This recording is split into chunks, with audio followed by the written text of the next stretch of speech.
Thomas here, and I've got Lou from Tropic Marin with me. Lou said something the other day that stuck with me, and now I have to question him on it because I can't for the life of me figure out what you meant. So you said something to the tune of, sometimes cyanobacteria and dinoflagellates mean a good thing. And in my mind, I'm like, no. Like, these are things we have problems with or trying to get rid of. So pray tell, how are sometimes cyanobacteria and dinoflagellates a good thing? Well, what I mean by that is this, and let's go back to your early reefing first, in order to really explain this. Okay.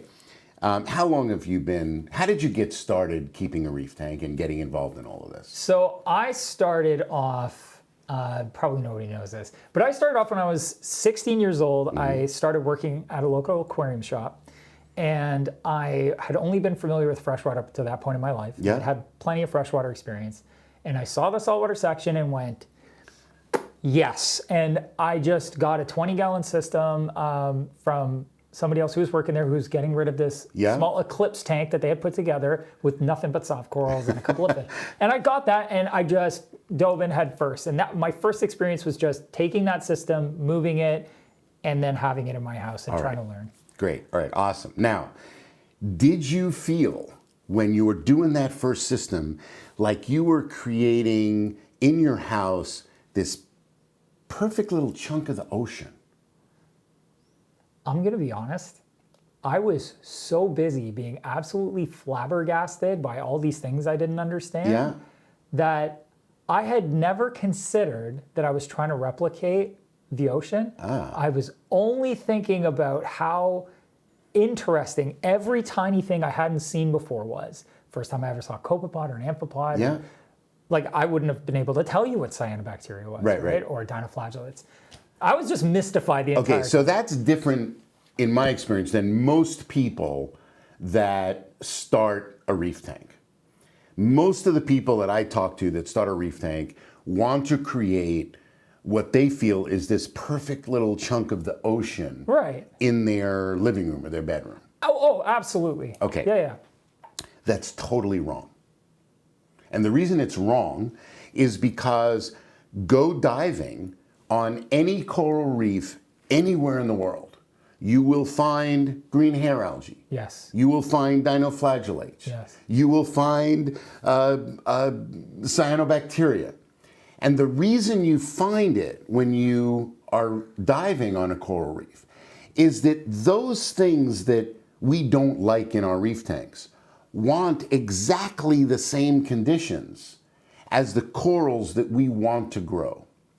So instead of you creating this perfect little chunk of the ocean in your living room, what you're actually trying to do is to create this aberration of a chunk of the ocean that grows all of the things that you think are really cool and beautiful, and doesn't grow any of the things that normally grow right next to that stuff on a natural coral reef. You know, when you put it like that, I have been snorkeling and I have seen many photos, and you are absolutely right. And anytime I've seen a photo of, let's say, a recently settled young coral that's based out and it's starting to grow, what is it surrounded by? Hair algae, slimes, other things that we don't want necessarily because on the they all rock. want the same conditions. Right. So what I mean by the statement when I say sometimes cyanobacteria or dinoflagellates or green hair algae or bryopsis growing in your system is a good sign, is that if your parameters are off and your corals are not happy, neither are those bad guys going to be happy. Right. So maybe you're not growing those bad guys because your parameters or your lighting or your temperature or your flow is not exactly what would be perfect for the corals. And when you get it perfect for the corals, you have to understand you're also getting it perfect for all of those things you don't want to grow. We want to grow all the things that we think are beautiful and cool. And we don't want to grow any of that stuff that's normally right next to it on the coral reef. That's so funny. And You know, this actually does go hand in hand with something that Ryan has explained quite a bit more recently when it comes to setting up new tanks and dealing with ugly tank syndrome and everything. You're not trying to starve out algae necessarily. You're not trying to starve any of these things out. What you're trying to do is make sure that there's something that's either going to prey on it to keep it at bay or outcompete it. Yeah. Right? So with the microbiome testing that they did, and one of the ways that they found to really manage those things at the beginning was make sure you have a very healthy pod population right out of the gate. It all starts to make more sense because you're not going to be able to avoid these things entirely. They're going to be in the system. And if what's good for them is good for your coral, then obviously they're going to be able to thrive as well. They should be in the system because they grow on a reef right next to each other. So that kind of goes hand in hand with this idea that, okay, maybe it does mean a good, I can't believe I'm saying that out loud. Maybe it does mean a good thing. Well, I didn't mean to interrupt you, but what that statement really means is that sometimes the same thing that's holding your corals back is also holding that other stuff back. Right. And when you bring things into line and you see that growth of that stuff, it's a good thing because it means you're bringing things into line for your corals as well. So I'm going to throw out an example of perhaps my favorite example of when things are not going well. If you're running an ultra low nutrient system and your corals aren't really growing, you're having a hard time managing it, maybe you even have corals that are slowly receding, because I've definitely experienced that. Yeah. And then you start adding phosphate or nitrate back to the system to stop having a low nutrient system. What decides to start showing up along with your corals that are starting to get color back and starting to darken up a little bit and maybe even start growing? Start getting some algae you weren't expecting. Maybe it's dinos, maybe it's cyano, maybe it's hair algae. Yeah.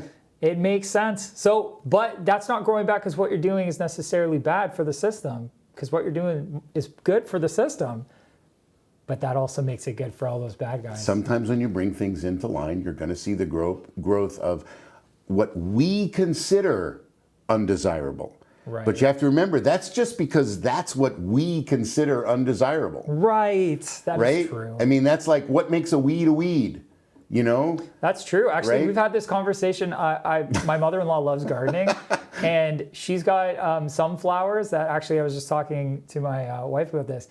There's this flower that she started growing in the garden called Barrage, and it's a great flower. It produces a ton of nectar, so it's great for if you've got like hummingbirds or bees around. It refills with nectar so fast that it's a really great plant. Tell me how this plant has taken over everything. The walkway, its barrage is everywhere now. There's a little purple flower that we have in our yard. Yeah. Something you want at the beginning and then just takes over. And it's not a weed. Like for most people would not say barrage is a weed. We consider dandelions weeds, right? Things like that.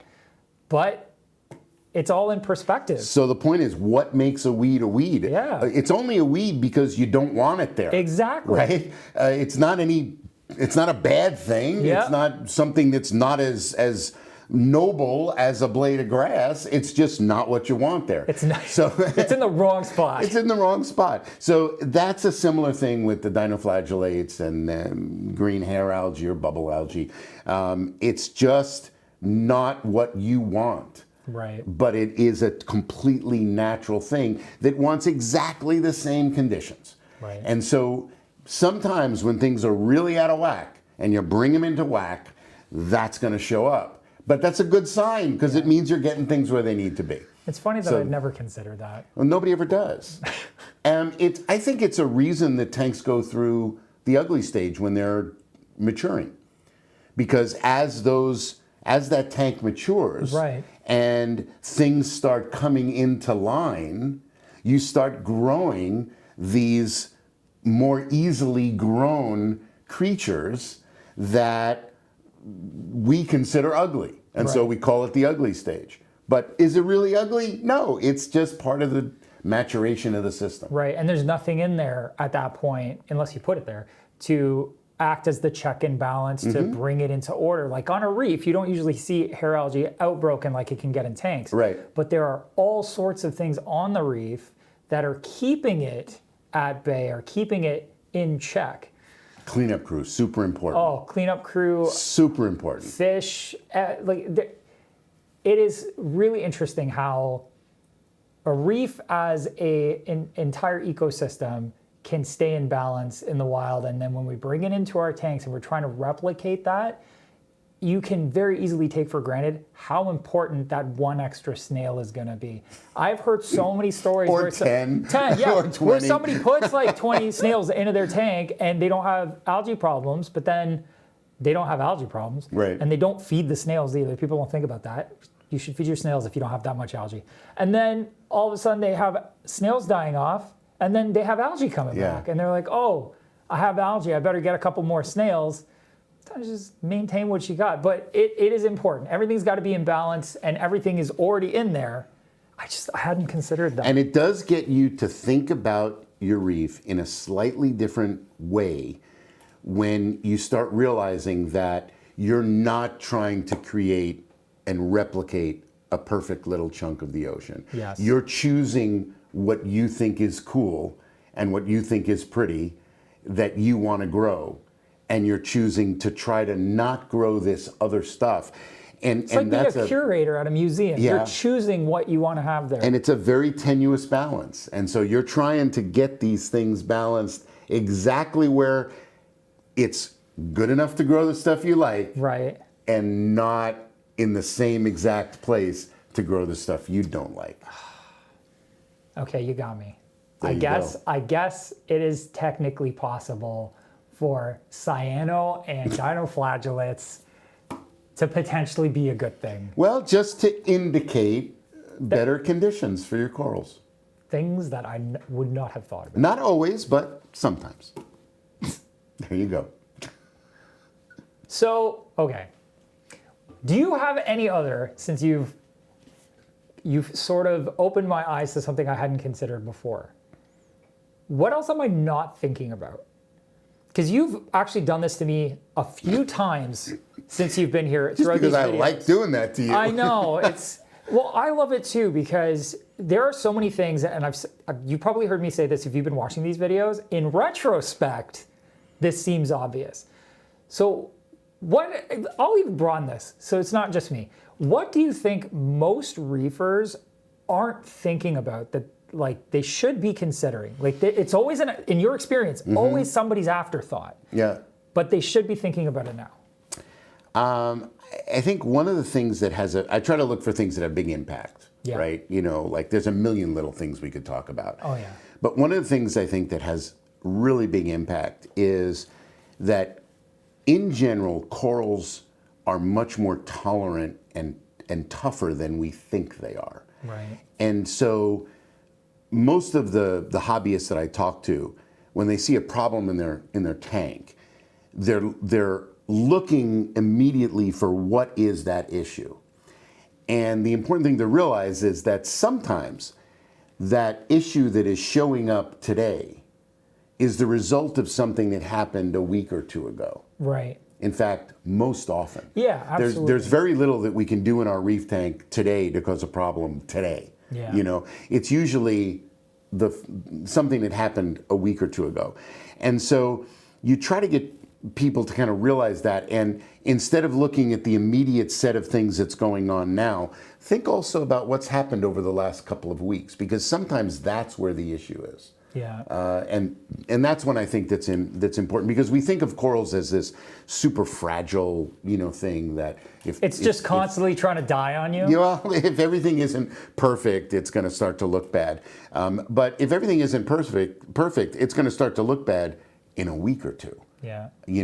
It's not going to start to look bad tomorrow, most of the time. That's not always true, but most of the time. So I think that's something that I'd love people to realize. The other thing that is kind of important is to understand that in any given tank, even in a nano, there are many different areas in that tank that are like their own little tiny ecosystems. They all have different flows. They all have different intensity of lighting. So sometimes when you get a coral and you put a coral, oh, this is acro, it's gonna like higher lighting and higher flows, so I'm gonna put it up here, right? And you put it up towards the top of the tank and it's not happy. the single easiest, cheapest, best way to try to improve that coral's health is to just move it. Move it into a place that has different conditions, different flow, different lighting.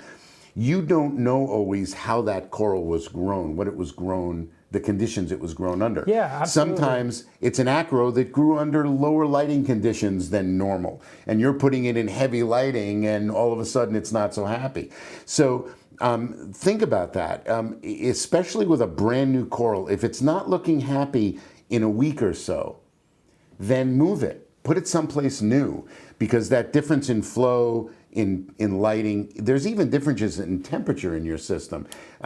Those small differences can sometimes really influence the health of the coral. You know what? That's a really good point. Man, I love it when you do this. So that's a really good point, especially because I think in a lot of instances, it's somebody's reflex to turn around and start changing things in the system to try to accommodate that one coral that they want in that specific place. And I'm not saying that's necessarily the wrong way to do it, but what you have to think about is the impact of everything else in the tank at that point. Because if I have a power head that's always been in one spot, everything's loved it, the flow in certain areas of the tank is the way it is because the rock structure is the way it is. And I'm going to be like, okay, that one coral's not happy.